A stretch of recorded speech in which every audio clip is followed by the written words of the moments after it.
kati ate obukenke waliwo yaŋŋambye ani alina obujulizi nga seeka etuula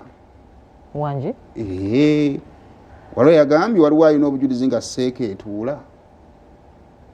kyekyeraliikiriza maama n'agenda afunemu akajuisi era nako nakyo kifu yadde eyo meeting nkadde ekifaananyi kya sipiika Amongo ne Genosale nakyo nkadde kitegeeza grace y'obwa sipiika ekyali open kaakati minisita Pacis Namuganza yavuddeyo n'adikiyalinga nti naye ayagala kwesima ku kifo ky'obwaki oba tulekeye ani akati gwe kyotannamanya ku minisita Pacis Namuganza yalimu ebintu ebyo bibiri alina ennugu ye ng'omuntu ku sipiika paka nakati temugwangamu ojjukira nti baatuulako ko ne babaagala okumwimpiikinga ku bwa minisita president ye yataasa bwe yagaana okussa omukono ku impeachment nga batuuziza paalamenti yonna ng'etudde mu impeachinge kaakati ate bw'ataakomye okwo atakwagala bw'awerekera akubanja ne gukola ki kaakati eno collaboration eyakolebwa eri wakati wa maama Kadaaga ne Honorable Pacis Namuganza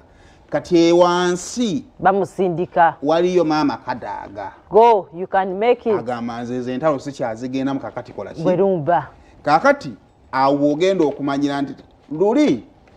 nga tugenda mu kalulu ka Seeke twalina olutalo lwa ttiimu Mulamu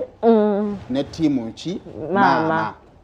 kakati twandibanga olutalo lwa ttiimu Mulamu ekisooka we twagenza okuva mu kalulu ng'abantu ba ttiimu Mulamu abamu bakubiddwa kalulu kakati maama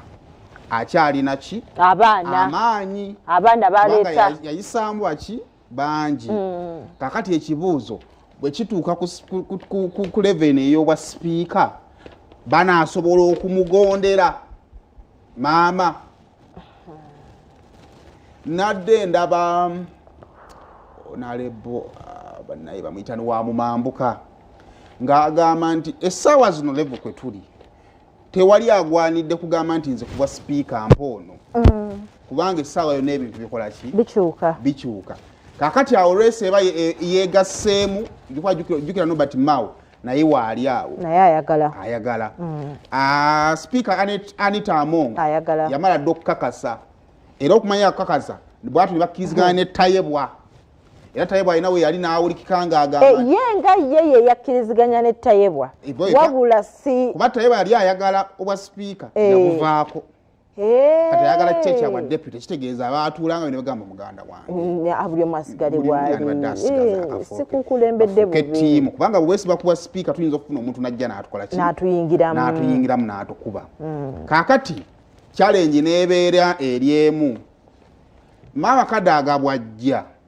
ng'ali mabega wa Pacis Namuganza tugambe ng'ayinanga 65% of Busoga ojja kusanga nti Busoga agenda n'aba opposition bonna bajja kukola ki bajja kujja ojja kusanga nga opposition egenda kulayinga mabega waani wa Pacis abasinga ba speaker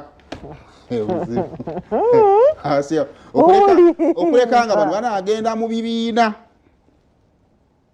nga bagenda mu bibiina ne bajja bagamba Nuupu twagala kukola alliance naabo